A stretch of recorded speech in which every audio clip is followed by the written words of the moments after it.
Halo guys, selamat datang di channel YouTube lagi, Lensa Life Charm.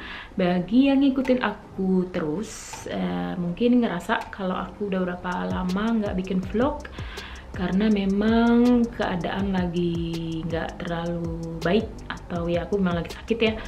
Aku kena COVID lagi guys, dan ini memang yang kedua kali. Kalau kalian ngikutin aku, dulu aku juga pernah kena yang pertama, COVID yang pertama, dan ini yang kena lagi istilahnya. Dan aku udah insoman udah sekitar hampir 5 hari. Jadi tuh 5 hari di rumah minimal, sampai 7 hari, sampai gejalanya tuh nggak ada. Istilahnya kalau demam atau ya gejala-gejala COVID itu nggak ada, baru bisa kerja. Dan guys, kalian lihat sendiri guys, seperti yang aku liatin dari awal, kalau salju itu udah mulai habis di sini. Ini udah masuk bulan Maret, jadi ya sisa-sisa salju di luar.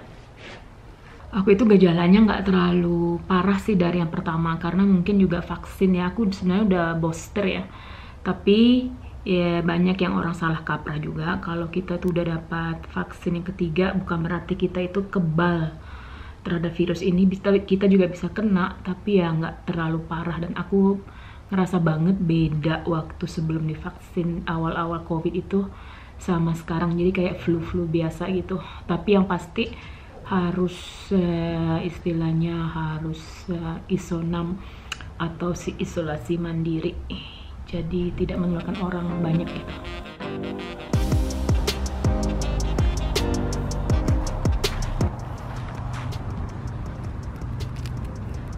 Ini keras banget loh guys. Mungkin salju terakhir ini.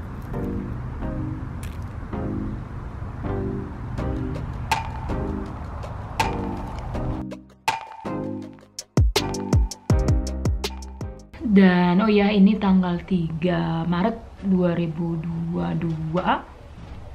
Dan memang di suasana Eropa itu lagi kacau juga. Dalam arti memang di Eropa itu ada perang ya guys, antara Rusia dan Ukraina. Dan di sini agak terasa sih agak-agak tegang gitu belakangan ini ya, karena mungkin kalian pernah baca di koran atau ngikutin kalau Swedia itu membantu ngirim senjata ke Ukraina. Ada 5.000 anti tank gitu, dan juga ya ada membantu support lah ya. Dan itu udah lama banget Swedia nggak melakukan mengirim senjata, udah lama banget, sejak tahun 1939 kalau nggak salah. Kalau salah akan kutulis di bawah ini supaya bener. Jadi sejak itu mereka nggak pernah aktif untuk ngebantu senjata ke negara lain, tapi kali ini mereka ngebantu Ukraina. Jadi guys, memang suasana di sini itu antara Rusia sama Ukraina itu agak, dan Swedia juga terpengaruh. Kemarin sore kita sempat dikejutkan kalau pesawat tempur dari Rusia itu, 4 pesawat tempur, melanggar peraturan perudaraan Swedia. Jadi mereka mungkin mereka mau menandain, katanya sih gitu, mau mengancam lah di sini, kalau mereka itu mau ngasih tanda kalau mereka nggak suka dengan tindakan pemerintah Swedia gitu. Tapi ya gimana juga ya, namanya juga dukungan moral juga. Jadi ya setuju juga sih Swedia ngebantu istilahnya Ukraina, dalam arti membantu memberi senjata gitu. Sekarang hampir jam 6 sore. Langit bagus banget, kalian lihat.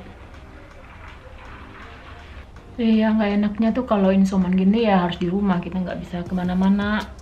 Tapi kalau misalnya cuman ngambil udara segar bisa sih kalau sendiri, kalau nggak ketemu orang.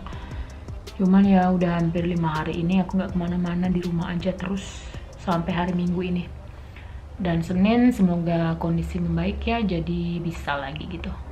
Oh ya, kembali ke masalah dunia ini ya, masalah perang gitu, yang mana terasa juga di sini. Kalian mungkin di sana di Indonesia nggak kerasa karena ya jauh ya, tapi di Eropa gini terasa kalau ini bener-bener perang Eropa banget.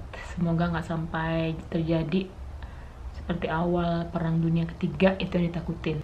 Aku juga mau cerita nih kabar terbaru dari Swedia. Kalau di Swedia itu orang udah, walaupun nggak terlalu panik, tapi udah mulai terasa di TV gitu diberitain kalau mereka itu mulai membeli ya kayak dirijen-dirijen untuk air, lampu-lampu senter kayak gitu. Terus kayak ya kalau ada apa-apa bisa dipakai, misalnya kalau listrik mati gitu ya.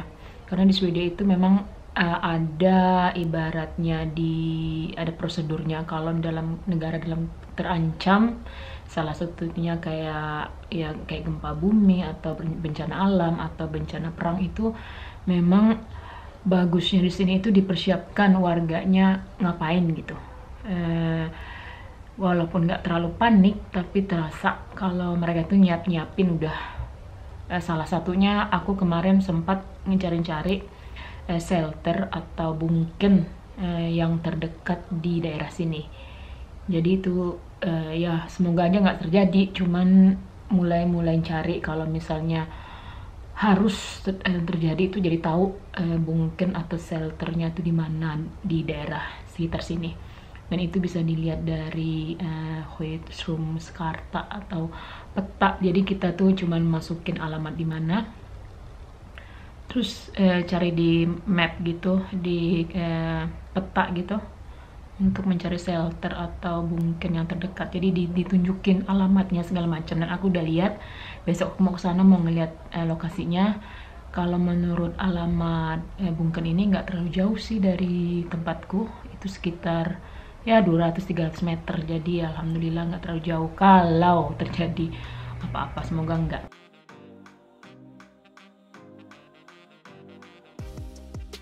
Dan juga sebenarnya ini guys, sebelum aku mendapat COVID lagi ini, sebenarnya aku mau ke Indonesia. Biasa kita kan karena udah lama nggak ketemu orang tua ya, atau keluarga, sekitar hampir 2 tahun. Tapi rencananya aku tuh mau pulang sekitar seminggu yang lalu, 2 hari yang lalu, hari Rabu. Sekarang hari Kamis. Kemarin berarti, seharusnya aku udah di pesawat kemarin, dan hari ini sebenarnya aku udah landing di Jakarta. Tapi karena COVID, jadi aku cancel. Untungnya semuanya itu bisa di refund, agak gampang juga, nggak terlalu susah seperti sebelum COVID gitu. Jadi gampang banget untuk nge-refund tiket sekarang, dan anytime kapanpun bisa booking lagi. Dan semoga kalau semuanya lancar. Aku memang harus nunggu karena ya mungkin 14 hari lah minimal baru bisa ketemu keluarga atau andai tolan di Indonesia, semoga. Oke deh guys, gitu aja video update aku dari Swedia tentang keadaan secara keseluruhan tentang bencana di Eropa ini, tentang perang, dan gimana Swedia, gimana perasaan aku. Ya kita di sini ya agak berusaha tenang, tapi harus waspada. Dan seperti aku bilang dari awal, kalau di Swedia itu memang dipersiapkan, ada brosurnya. Kalau kita di Indonesia kan mungkin enggak ya, kalau misalnya terjadi apa-apa ya ambil saat itu juga gitu loh. Kalau di Swedia itu udah ada prosedurnya. Misalnya kalau bencana itu kan bisa apa aja, bencana alam dengan ya kayak gempa atau banjir, atau bencana ya seperti ini, perang gitu. Dan karena dari awal tadi aku juga cerita kalau kemarin malam itu pesawat Rusia itu, pesawat tempur mereka ada 4 terbang di perudaraan Swedia gitu. Jadi merupakan ancaman, dan ancaman itu dianggap serius banget di sini. Semoga nggak terjadi apa-apa. Semoga yang kita takutkan nggak akan terjadi. Dan kita emang harus dalam keadaan gini harus harus mensortir informasi yang benar, harus tahu sumbernya dari mana, karena banyak sekali propaganda atau berita-berita hoax yang mana untuk menyesatkan atau untuk membuat kita bingung dengan keadaan di sekitar kita, apalagi kita di Swedia ini atau di Eropa ini yang mana kejadian perang itu deket banget gitu. Oke guys, gitu aja vlogku kali ini. Jangan lupa buat ngikutin terus, di subscribe ya channelku. Aku kemarin-kemarin juga bikin video reaksi gitu baru-baru ini, dan itu keren banget, asik banget. Terima kasih yang udah mau komentar dan ngasih usul. Dan aku juga bikin vlog seperti biasa tentang kehidupan di Swedia. Semoga aku bisa pergi ke Indonesia dalam waktu 2 minggu lagi kalau semuanya lancar. Kalau enggak emang harus nunggu. Jadi aku juga mau terus ngikutin dan terus bikin vlog selama kalian suka. Jadi jangan lupa di subscribe. Tetap keep safe dan makasih yang udah nonton sampai selesai. Dah.